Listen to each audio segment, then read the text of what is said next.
नमस्कार, सुस्वागतम, अभिनंदन करते हैं आप सभी का आज के इस वीडियो में। दोस्तों, आज के इस वीडियो में मैं आपको बताऊंगा कि आपको परीक्षा में जीवन परिचय कैसे लिखना है।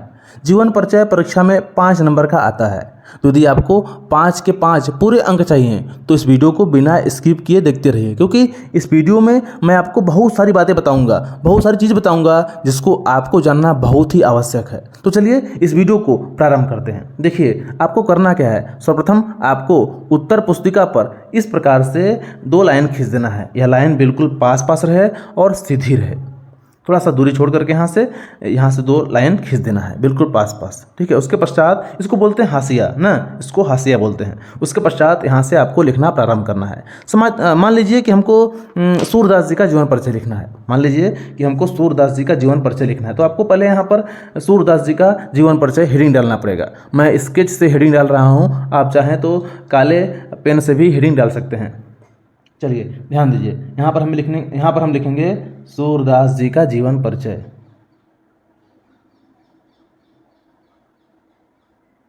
सूरदास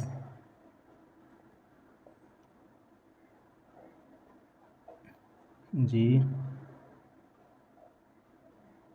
का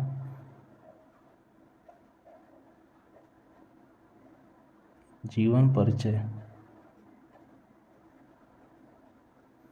देखिए, एक बात और समझ लीजिए, यह जो प्रश्नोत्तर होगा, यह जो प्रश्न होगा, प्रथम बात यह है कि आपको यहाँ पर प्रश्नोत्तर डाल देना है। ठीक है, हम यहाँ पर केवल आपको बता रहा हूँ कि जीवन परिचय कैसे लिखना है, इसलिए प्रश्नोत्तर नहीं डाला हूँ। सर्वप्रथम आपको यहाँ पर प्रश्नोत्तर डालना पड़ेगा, जो भी प्रश्न होगा यहाँ पर। ठीक है, तीसरा चौथा जो भी होगा, हो सकता है 37वां रहे आप में, जो भी रहे आप में, 26वां रहे, 6वां रहे, जो भी प्रश्न है आपको यहाँ पर प्रश्नोत्तर संख्या 6वां 27वां जो भी है डाल देना है। उसके पश्चात सूरदास जी का जीवन परिचय हेडिंग डालना है। ठीक है, अब क्या करना है, अब आपको एक बॉक्स बना लेना है। बॉक्स, उसमें आपको संक्षिप्त परिचय लिखना पड़ेगा। संक्षिप्त परिचय में आपको नाम, जन्म, जन्मस्थान, पिता का नाम, गुरु का नाम आदि आपको लिखने पड़ेंगे। उसके पश्चात डालेंगे हेडिंग यहाँ पर जीवन परिचय, उसमें कुछ लिखेंगे। चलिए दिखाता हूँ आपको। देखिए, ध्यान दीजिए, सर्वप्रथम यहाँ लिखेंगे आप नाम। सर्वप्रथम आप यहाँ पर लिखेंगे नाम। उसके पश्चात आप लिखेंगे जन्म। ध्यान रहे, यह सीध में होना चाहिए। सीध में खत्म होगा तो देखने में अच्छा रहेगा। आप जब यहाँ पर डैश डालेंगे तो देखने में अच्छा लगेगा। यह सीधी रहना चाहिए, एकदम सीध में, जैसे मैं लिख रहा हूँ उसी प्रकार। जैसे जन्म स्थान है, जन्म स्थान, पिता का नाम,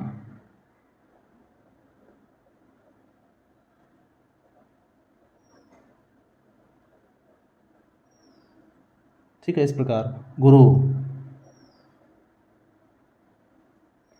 आप चाहें तो भाषा ले सकते हैं यहाँ पर, भाषा। उसके पश्चात आप चाहें तो मृत्यु लिख दें अंत में। ठीक है, ऐसे ही 2 3 4 5 6 जो भी है आपको मुख्य यहाँ पर संक्षिप्त परिचय में लिख देना है। उसके पश्चात डैश दे दीजिए एकदम सीध में। अब नीले पेन से आपको यह सब लिख देना है। नाम, किसका जीवन परिचय हम लिख रहे हैं? सूरदास जी का।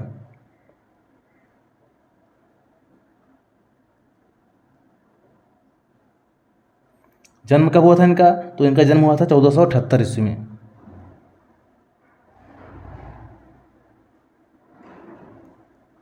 ईस्वी में, ठीक है। उसके पश्चात जन्म स्थान कहाँ है? जन्म स्थान इनका माना जाता है रुनकता।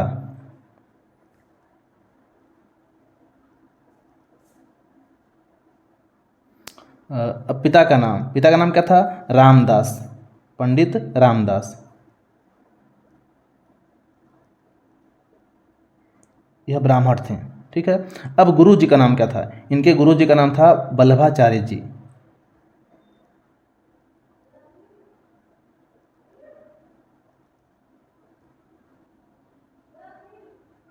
चलिए, अब अगला है भाषा। भाषा इनका क्या था? ब्रज भाषा। ठीक है, सूरदास जी का जो भाषा था वह ब्रज भाषा था।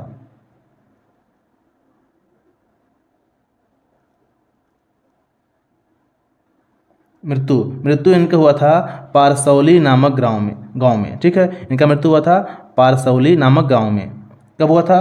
1583 ईस्वी में, 1583 ईस्वी में, ठीक है। तो इस प्रकार से आपको मुख्य मुख्य चीज़ें यहाँ पर संक्षिप्त में लिख देने हैं। उसके पश्चात इसको बॉक्स में आपको बंद कर देने हैं, बॉक्स में आपको इसको बंद कर देने हैं, लाइन खींच करके इसको आपको बॉक्स में बंद कर देना है। चलिए देखिए, यहाँ से यहाँ खींचती हैं। अब यहाँ पर भी आपको एक लाइन खींचना है इस प्रकार।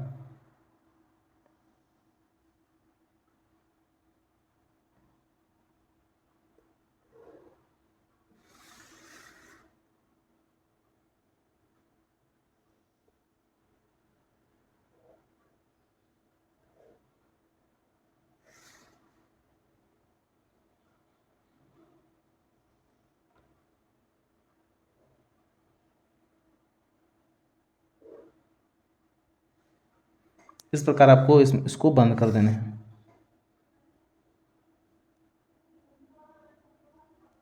ठीक है। अब देखिए, अब यहाँ पर आपको हेडिंग डालना है जीवन परिचय। यहाँ पर आपको हेडिंग डालना है जीवन परिचय। मैं इसके से डाल रहा हूँ, ठीक है।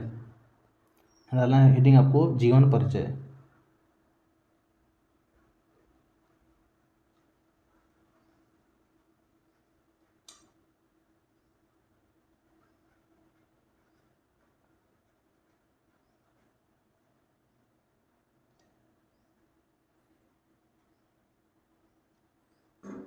चलिए, अब नीले पेन से आपको जीवन परिचय लिखना है। ध्यान दीजिए, लिखना है आपको महाकवि सूरदास जी का जन्म जहाँ हुआ था वो लिख दीजिए।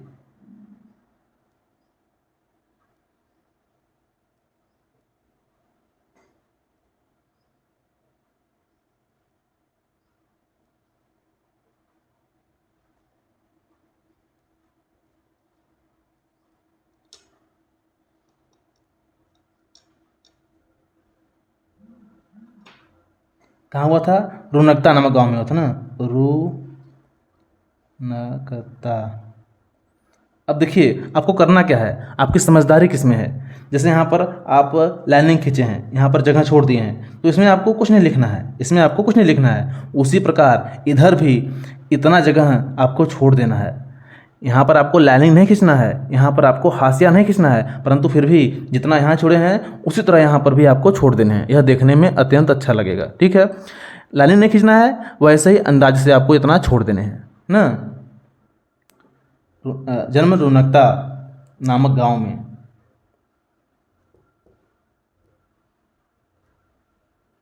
नामक गांव में कब हुआ था? सन 1478 ईस्वी में हुआ था। 1478 ईस्वी में हुआ था। पोवेडाम, ठीक है। अब देखिए, अब इनके पिताजी का जो नाम था वो लिख दीजिए। जो यहाँ पर आप संक्षिप्त परिचय लिखे हैं ना, वही वही वही चीज़ आपको यहाँ पर विस्तार से लिखना है, ठीक है। यहाँ लिखेंगे आप इनके पिताजी का नाम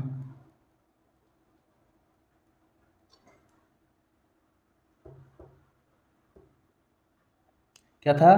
पंडित रामदास सारस्वत, ठीक है। रामदास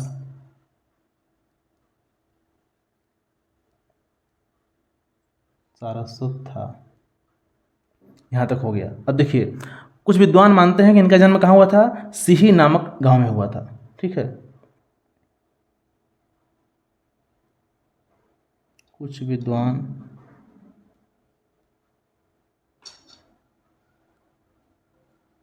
यह मानते हैं कि इनका जन्म कहाँ हुआ था? सीही नामक गांव में हुआ था। सीही नामक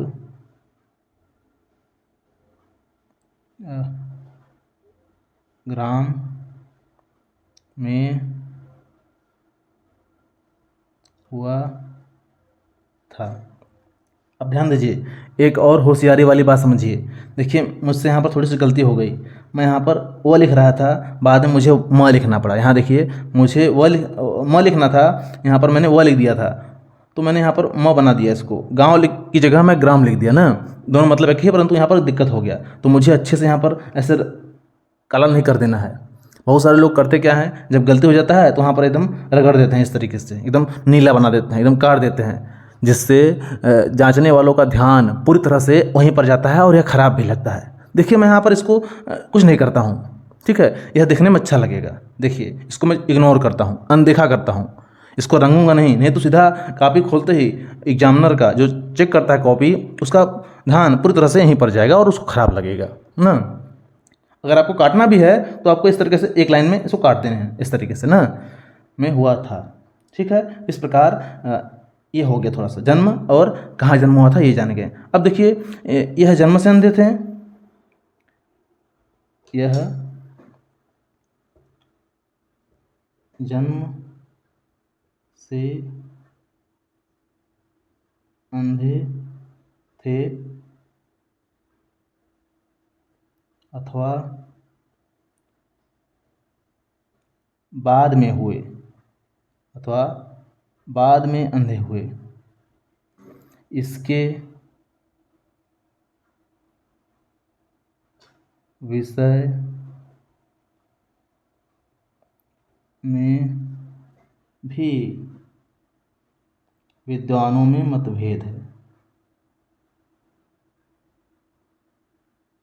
विद्वानों में मतभेद है, ठीक है। अब देखिए, अब यह लाइनिंग खत्म हो गया ना, यह हमारी बात खत्म हो गई। तो आप चाहें इस लाइन को परिवर्तन करके नीचे लिख सकते हैं। यहाँ पर लिखिए, यह लाइन छोड़ दीजिए, आप यहाँ पर लिखिए। क्या लिखिए? आगे लिखेंगे जो भी बात है सूरदास जी के विषय में। सूरदास जी कहाँ रहते थे? गऊ घाट पर रहते थे, ठीक है। सूरदास जी कहाँ रहते थे? गऊ घाट पर रहते थे।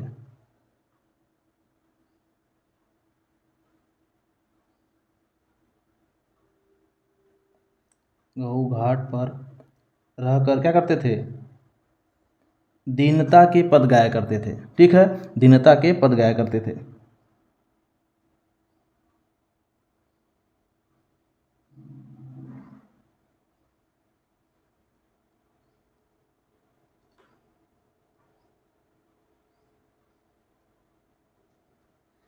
अब यह कॉपी भर गया है। अब इसको यहाँ पर छोड़ते हैं, आगे लिखेंगे, ठीक है। अब अगले पेज पर लिखेंगे इसको। इस प्रकार आप यहाँ पर भी स्थान छोड़ दीजिए, यहाँ पर भी छोड़ दीजिए, यह देखने में अच्छा लगेगा। देखिए, यह थोड़ा सा बॉक्स हमारा इधर हो गया, आप इसको बीचों बीच लिखेंगे, एकदम मध्य में लिखेंगे ना, तो देखने में और भी अच्छा लगेगा। आइए अब इसके आगे कैसे लिखते हैं, कितना लिखते हैं, कितने शब्दों में लिखते हैं, यह आपको बताते हैं हम। अगला पेज देखिए।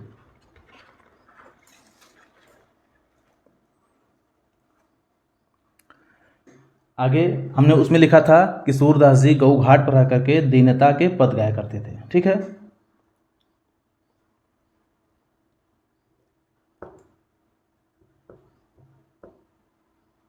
आगे लिखेंगे सूरदास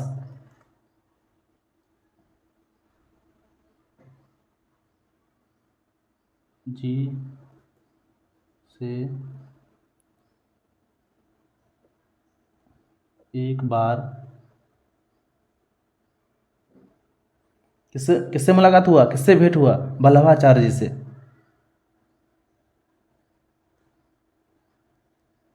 वल्लभाचार्य,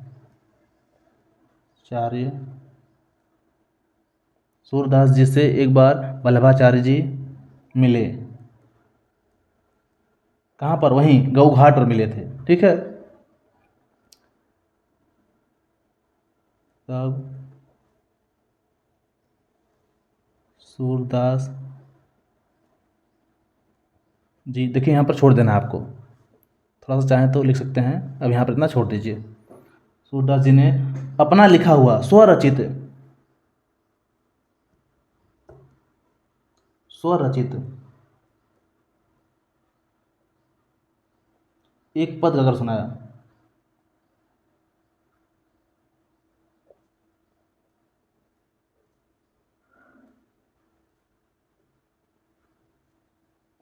पद गाकर वल्लभाचार्य जी को सुनाया।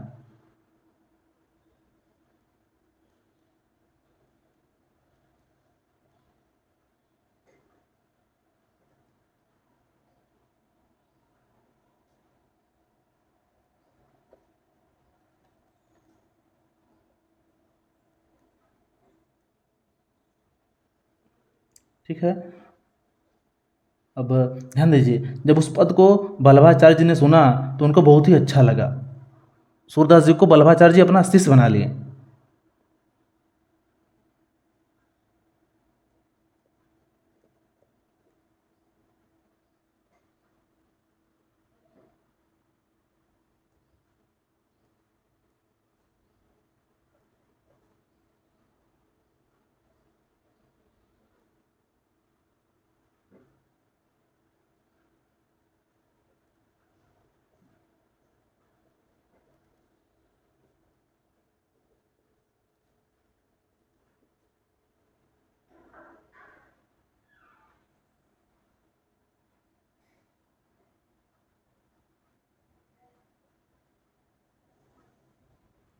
अब वल्लभाचार्य जी ने सूरदास जी को श्रीनाथ जी के मंदिर पर भजन कीर्तन करने के लिए भेज दिया। पद को सुनकर वल्लभाचार्य जी ने उन्हें श्रीनाथ मंदिर पर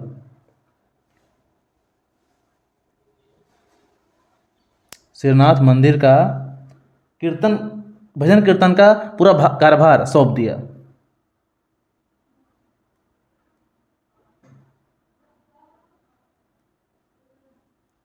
अच्छा, कीर्तन का कार्यभार, ठीक है, कीर्तन का कार्यभार यहाँ लिखेंगे आप ना, यहाँ हमसे भूल हुई है, यहाँ जगह छूट नहीं रहा है। ठीक है, कीर्तन का कार्यभार उन्हें सौंप दिया।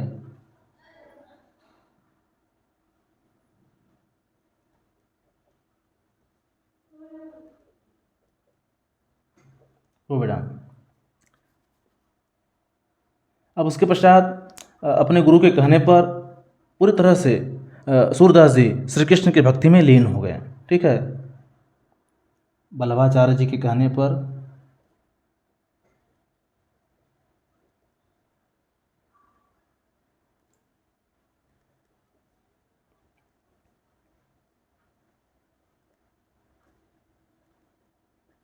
वल्लभाचार्य जी के कहने पर सूरदास जी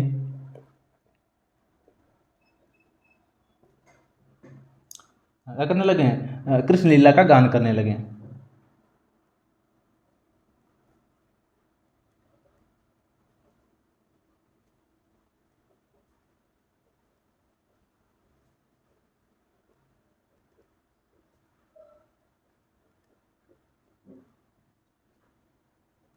ठीक है, वहीं पर पारसा गोवर्धन के पास ही, ठीक है, ये गोवर्धन पड़ता था, गोवर्धन के पास ही भजन कीर्तन करते करते उनका मृत्यु 1583 ईस्वी में पारसौली नामक ग्राम में हो गया।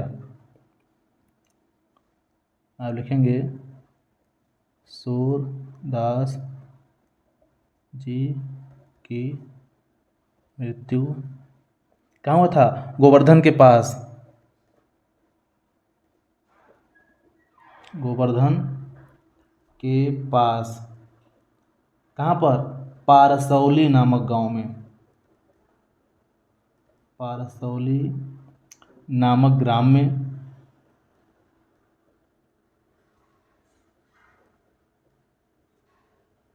कब हुआ था, 1583 ईस्वी में,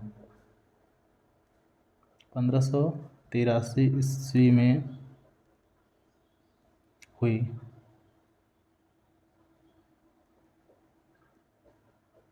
ठीक, इस प्रकार से आप जीवन परिचय लिख देंगे, छोटे में, सारांश में, ठीक है। अधिक आपको न समय खर्च करने हैं और ना ही अधिक शब्दों में लिखना है, ना ही पन्ना भरना है, ठीक है। आपको केवल इतना, यहाँ पर आपने जीवन परिचय लिखा इतने में जीवन परिचय डाला, ये संक्षिप्त परिचय था बॉक्स में, इतना लिखने के पश्चात आप इस पन्ने पर इतना ही लिखेंगे।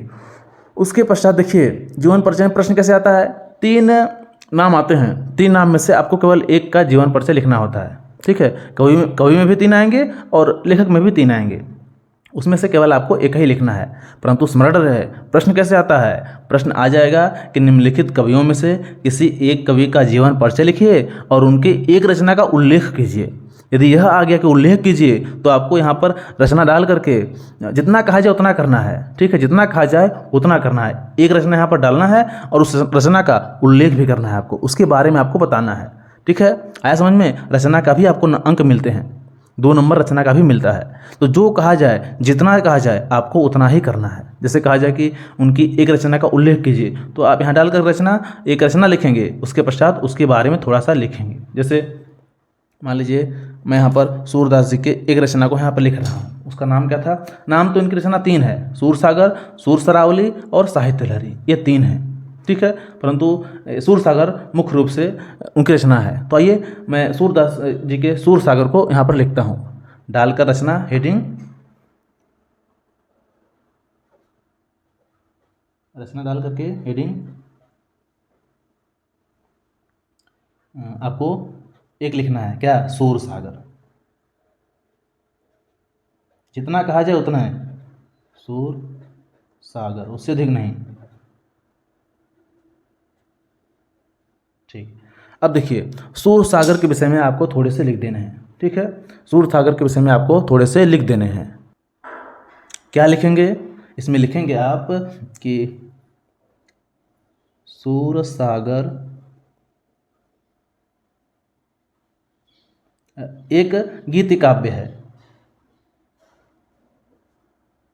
एक गीति काव्य है, एक गीति काव्य है,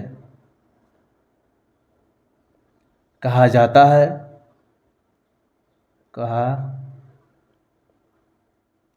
देखिए आपको यहाँ पर कहा के पर जो पाई है वो गलत हो गया है, ऐसे आपको नहीं लिखना है, पाई सावधानी पूर्वक आपको देना है, ठीक है। सूरसागर एक गीति काव्य है, कहा जाता है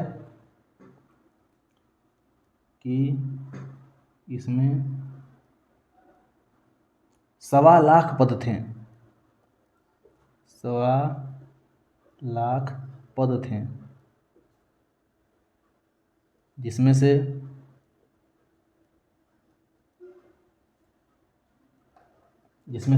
कितने प्राप्त हुए कुल, अब मात्र केवल 8-10 हज़ार पद ही प्राप्त हुए हैं, ठीक है। इसमें से अब केवल 8 से 10 हज़ार पद ही उपलब्ध हो सकें।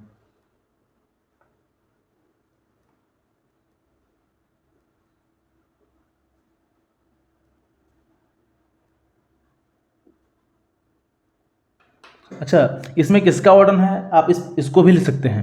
इसमें सूरसागर में किसका वर्णन है वह भी आप चाहें तो लिख सकते हैं, नहीं तो इतने पर आप छोड़ दीजिए, ठीक है। लिखेंगे इसमें कृष्ण की लीलाओं, कृष्ण की लीलाओं या बाल लीलाओं,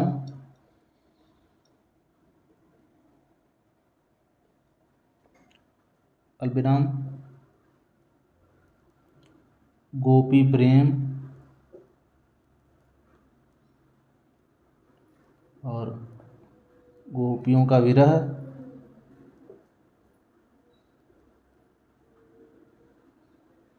और उद्धव गोपी संवाद, उद्धव गोपी संवाद का बहुत ही सरस वर्णन है।